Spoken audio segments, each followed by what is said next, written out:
Here's something that I forget to tell people, and it bites me in the rear end right before closing every once in a while. The day before closing, you get what is called a CD, which stands for closing disclosure. You might get it 2 days before closing if we're lucky. And you may have seen an earlier version of it a week ago or 2 weeks ago, but that was not the final version. You get the final version pretty shortly before closing.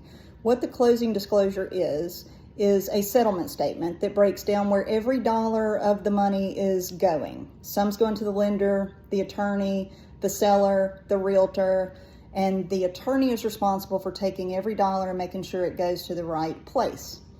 So when you get that CD, first I will look through it, make sure that there aren't any mistakes. If there are, I'll get them fixed and send it back to you. At the bottom, there is a line that says due from borrower, and that is the exact amount that you have to bring to the closing table.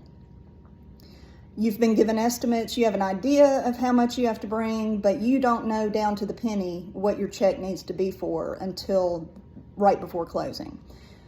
How do you bring that money? You cannot bring a personal check. Please don't bring a suitcase full of cash. It has to be certified funds. So you need to go to your bank, get a cashier's check for that amount, and make that check to the closing attorney, not to RE/MAX, not to the seller, to the closing attorney, because they are going to take it, make sure that it all goes to the right places.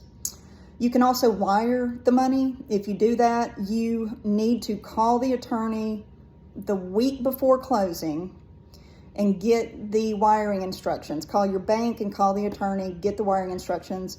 I said call them, not email them. Do not email wiring instructions.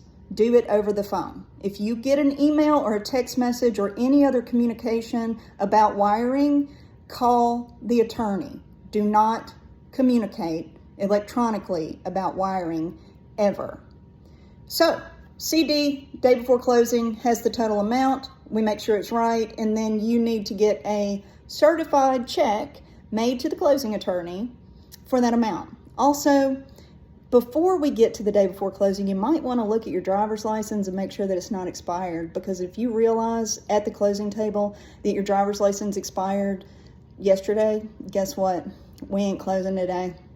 It's going to be a minute before we can get back and get this done. You cannot close without a valid picture ID. So, those are things to be prepared for, and congratulations. I'll see you at closing.